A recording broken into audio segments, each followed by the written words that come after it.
How's it going, guys? John here, the basic expert, and this week you'll notice I'm wearing the same clothes as last week because I'm recording this ahead of time on the same day I recorded that video because I've been out of town on vacation with my family, visiting family back in California. So I thought I'd get a little preemptive here so that there's not a missed video for a week and make this video for you guys.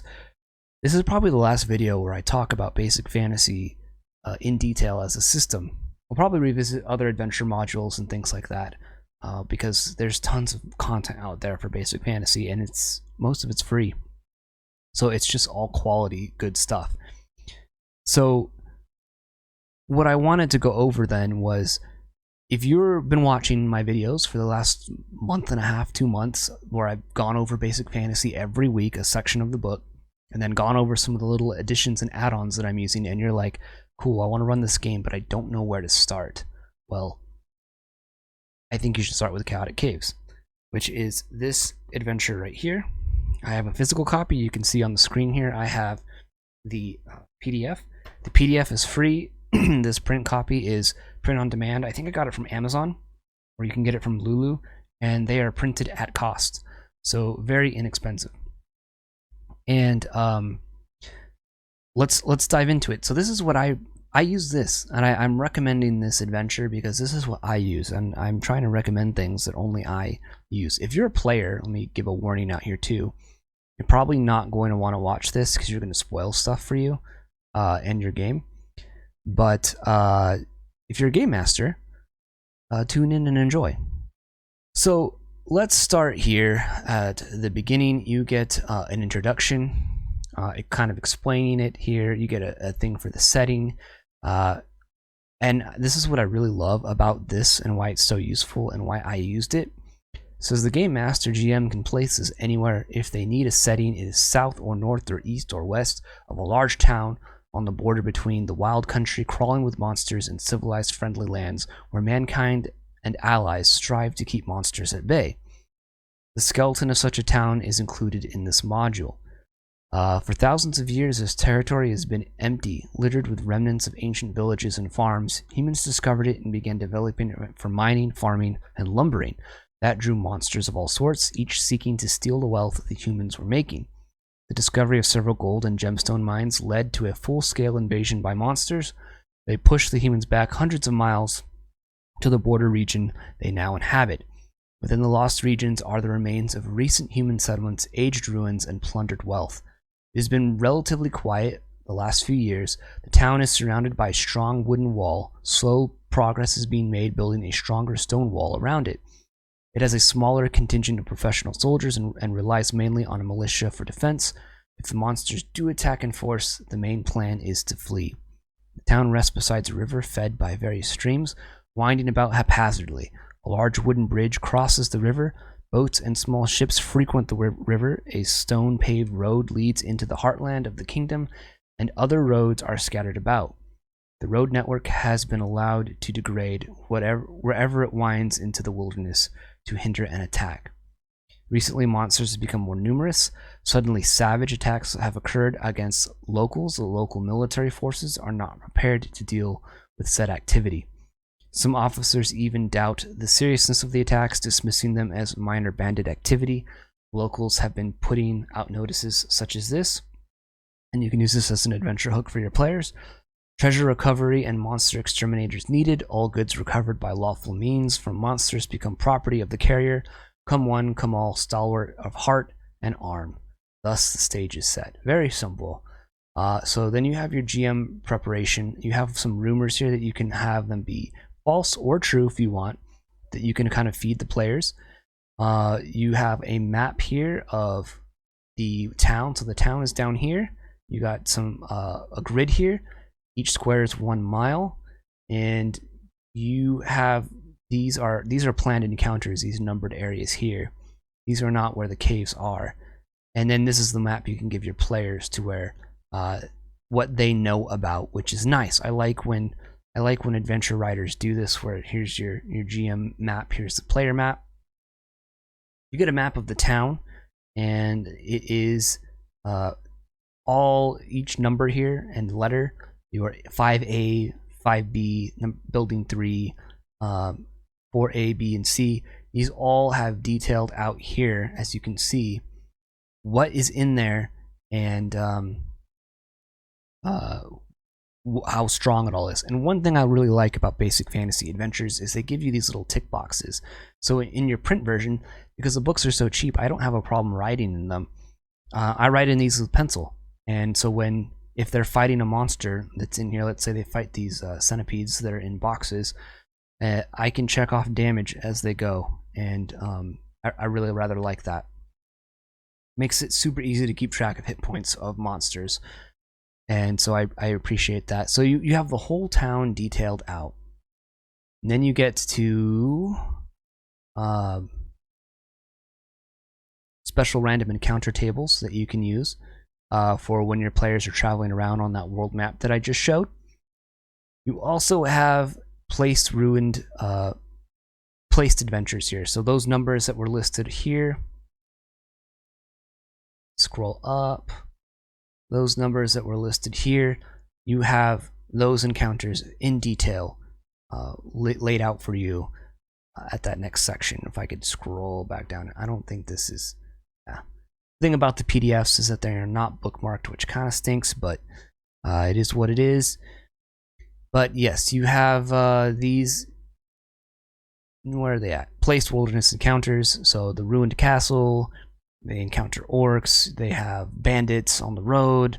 So these are all things as the players go to. If they run into those planned encounters, you can reference these wilderness adventures that are planned. Then we have the... so there's a halfling home and crypts. So there's lots of like small little... dungeons here. So this is like halfling homes, and there's like zombies here. You have the cave of horrors and what's in there, and then you have the actual caves. And there's orcs that live here, as you can see, hobgoblins in these chaotic caves, crypts with undead, lots of different stuff, bandits, kobolds, random crazy monsters, bugbears. Where I want to get to is here. So here we have the map for the nice thing about the PDFs is that I have the physical book, but it's kind of hard to flip back and forth and like, oh, we're here now. I found that was really hard. So what I did is I printed up this map here. And the way the book has it set up is, and it didn't make sense to me. So I changed it, and I suggest if you think like me, you're probably going to want to change it too. They have all of these monsters living together in this valley, and it gives you permission here later in the book to say that like they don't have to be like this. Like you can take this layer here, which I believe is the undead and the hobgoblins. You can put this someplace else on the wilderness map so that they're not all next to each other, which is what I did, which forced the players to sort of go about and like try and find different locations in the wilderness to explore and discover, because to me it just didn't make much sense to have all of these crazy monsters that might not be friendly to each other just be like living next door in this monster neighborhood. I didn't particularly like that aspect, but it's easy to take these different dungeons and put them in other places. And again, the book gives you permission to do so as well. I think part of that was just to place all of the dungeons on one page and be done with it. So if you do want to have them all on one area, it does give you a blank map here that the players can use to kind of explore. And you got topographical lines and all that kind of stuff. So you can use this if you want to. If you want to use it in this way, but I suggest splitting things apart and doing things differently than what it specifies. There's also an abandoned manor where evil clerics are sort of working to kind of undermine the region, and it can make for a cool... I haven't used this part yet. My players sort of left the area before they could get to this point, but there might be consequences for that. They're aware that there are potentially evil clerics out there, but they're not 100% certain about what's going on. And you got a map for that as well. So let me explain. Let me go back up to the top here and let me explain how I've used chaotic caves, because I think it's a really good adventure. Again, I split up the caves everywhere they went, and I added a little bit more drama because it's pretty bare bones of an adventure. There's no real, which I like. I like adventures that kind of leave things open to the GM to make them their own. So what I did is I made the mayor of the town be not a very good guy. He sort of blackmailed my players into doing things for him, because I gave the players the rumor that people were going missing from town, but the dungeons never fill up. And why is that? Which I think is one of the rumors here.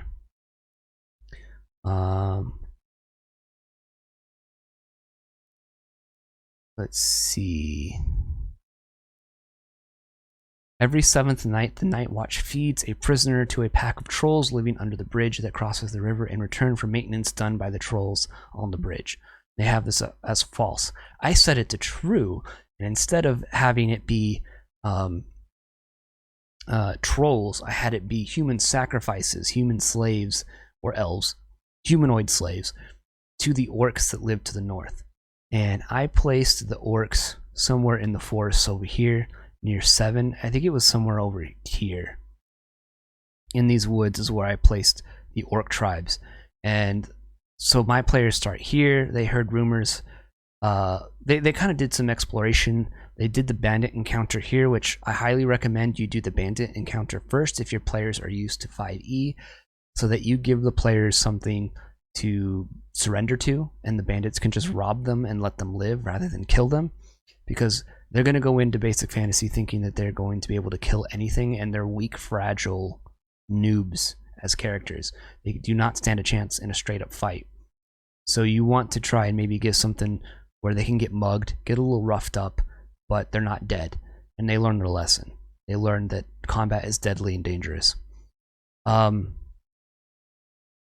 So I did that.